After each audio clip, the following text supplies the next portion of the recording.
Assalamualaikum viewers. Today we discuss about the emission spectrum of hydrogen.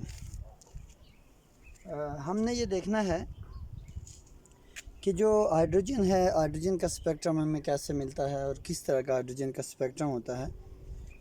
तो सबसे पहले हम अगर यहाँ देखें तो हम हाइड्रोजन को एक डिस्चार्ज ट्यूब में लेते हैं, बहुत लो प्रेशर पे डिस्चार्ज ट्यूब में हमने लेना होता है उसको। फिर हम ये कहते हैं कि वो जो हाइड्रोजन गैस होगी वो एक ब्लूइश कलर की लाइट इमिट करेगी, और उस ब्लूइश कलर की लाइट को जब हम स्पेक्ट्रोमीटर में देखते हैं तो ये स्पेक्ट्रोमीटर हमें काफ़ी सारी लाइंस दिखाता है। उन लाइंस को हम स्पेक्ट्रल लाइंस कहते हैं।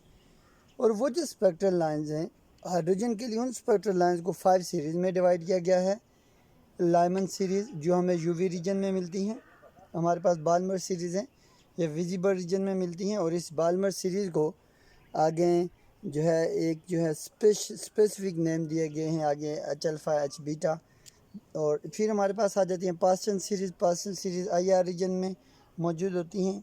ब्रैकेट सीरीज़ ये आईआर रीजन में हैं, और जो फंड सीरीज़ हैं ये भी आईआर रीजन में मौजूद होती हैं। तो ये जो फर्स्ट 4 सीरीज़ हैं, लाइमन, बाल्मर, पास्टन और ब्रैकेट, ये सीरीज़ जो है ये बोर के मॉडल से पहले ही डिस्कवर हो चुकी थी।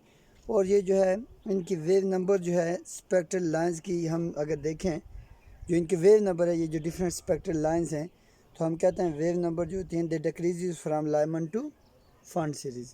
यानी जब हम लाइमन से फंड सीरीज़ की तरफ जाते हैं तो इनकी वेव नंबर जो है वो डिक्रीज़ कर रही होती हैं।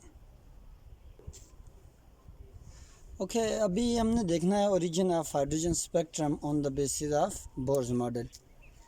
हम इसका ओरिजिन देख लेते हैं हाइड्रोजन स्पेक्ट्रम का। तो पहले जैसे मैंने अभी आपको बताया थोड़ी देर पहले कि कैसे आप स्पेक्ट्रम हासिल करते हैं हाइड्रोजन का। मैंने कहा कि जब हाइड्रोजन को, पहले हाइड्रोजन एटम को हम हीट करते हैं एक इलेक्ट्रिक डिस्चार्ज ट्यूब में, स्ट्रांगली हीट करते हैं, फिर उसके इलेक्ट्रॉन्स जो होते हैं वो लोअर एनर्जी ऑर्बिट से मींस N1 से हायर एनर्जी ऑर्बिट में क्या कर जाते हैं, एमिट कर जाते हैं, या जिसे आप कहते हैं इलेक्ट्रॉनिक ट्रांजिशन हो जाती है। लोअर एनर्जी लेवल से हायर में इलेक्ट्रॉन चले जाते हैं। फिर वही इलेक्ट्रॉन जो हायर में जाते हैं, वो हायर से जब दोबारा अपने ओरिजिनल जो है ऑर्बिट में आते हैं, दोबारा अपने जहाँ से उनका ओरिजिन हुआ था, दोबारा जब बैकवर्ड वहाँ आते हैं तो उस वक्त वो क्या करते हैं, रेडिएशन एमिट करते हैं, जो वो फोटॉन्स ऑफ लाइट एमिट कर रहे होते हैं। तो हमें जो 5 सीरीज स्पेक्ट्रल लाइन की मिलती हैं हाइड्रोजन स्पेक्ट्रम में, वो भी हमने बात भी की कि वो हमारे पास लाइमन सीरीज़ है। तो लाइमन सीरीज़ में सबसे पहले हम देखें अगर, तो लाइमन सीरीज़ में आप देखें तो डिफरेंट ऑर्बिट से, जैसे N7, N6, N5, N4, N3, N2 से दोबारा ये जो है इलेक्ट्रॉन दोबारा आ रहे हैं अपने ओरिजिन की तरफ, दैट इज़ N1। यानी कि यहाँ हम ये कहते हैं कि इलेक्ट्रॉन N1 से गए थे हायर ऑर्बिट्स में, मतलब 2, 3, 4, 5, 6, 7 एंड सो ऑन। सो जब हायर से दोबारा वो लोअर में आ रहे थे तो तब वो फोटॉन्स मीट कर रहे थे। ये देखें, ये हायर से दोबारा लोअर में आ रहे हैं, ये जो लाइन आपको नज़र आ रही हैं, इसको हमने कहा कि ये हमारे पास क्या है, लाइमन सीरीज़। और ये हमें किस जगह मिल रही हैं, ये हमें मिल रही हैं अल्ट्रा वायलेट रीजन में। फिर अगर आप देखें दूसरी सीरीज़ जो हमारे पास है वो बाल्मर सीरीज़ है। उसमें इलेक्ट्रॉन जो जा रहा था वो यानी N2 से हायर में जा रहा था, N3 में, N4, 5, 6। N2 जो है ये इनका यानी मतलब हायर ऑर्बिट है, N1 जहाँ से वो जा रही हैं। तो 3, 4, 5, 6 इस तरह। तो जब वो दोबारा हायर से लोअर में जब दोबारा N2 की तरफ आ रहा था तो हमें जो लाइंस मिलती हैं वो बाल्मर सीरीज़ है। और इसको हमने कहा है कि ये हमें विजिबल रीजन में मिलता है। इसके बाद इसी तरह अगर आप देखें थर्ड सीरीज़ हमें ये पास्टन सीरीज़ मिलती हैं। इसमें जो है ओरिजिन जो था वो 3 था, N1 3 था, और N2 जो है वो 4, 5, 6 एंड सो ऑन है। तो वहाँ से वापस जब इलेक्ट्रॉन N3 में आ रहे थे तो हमें पास्टन सीरीज़ मिली। इस तरह जो हमारे पास ब्रैकेट सीरीज़ में उसमें N1 4 है और N2 आगे 5, 6, 7 एंड सो ऑन है। तो जब वहाँ से जब दोबारा 5, 6, 7 से दोबारा इलेक्ट्रॉन आ रहा था किधर, N4 में, तो हमें जो स्पेक्ट्रल लाइन मिली वो ब्रैकेट लाइन थी।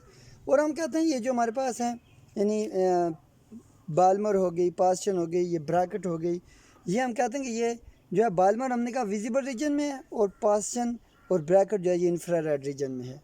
और फिर अगर हम फंड सीरीज़ की बात करें, इसमें जो N1 5 है और N2 जो है 6, 7, 8 एंड सो ऑन है, ये भी हमें किस रीजन में मिलता है। ये अगर आप देख लें फंड सीरीज़, ये हमें किस रीजन में मिलता है, ये भी हमें जो है इंफ्रारेड रीजन में मिलता है। तो आप देखिए जो वही बात जो अभी हमने थोड़ी देर पहले की कि जो हम यानी लाइमन से जा रहे हैं फंड की तरफ, तो इनकी जो स्पेक्ट्रल लाइंस है वो डिक्रीज़ कर रही हैं। अब लाइमन इसके रीज़न नहीं जानता था। बाल्मर सीरीज़ जो थी वो डिस्कवर हुई थी 1880 7। अब ये जो डिफरेंट टाइप्स के ये जो सीरीज़ हैं इनको नेम डिफरेंट क्यों दिए गए हैं कि ये डिफरेंट साइंटिस्ट ने डिफरेंट टाइम में डिस्कवर की, इसलिए इनको हमने साइंटिस्ट के नेम पे इनको नाम दिया। बाल्मर एक साइंटिस्ट था, इस तरह लाइमन, पास्टन, ब्रैकेट, फंड, ये सारे साइंटिस्ट के नेम थे। Okay, thank you.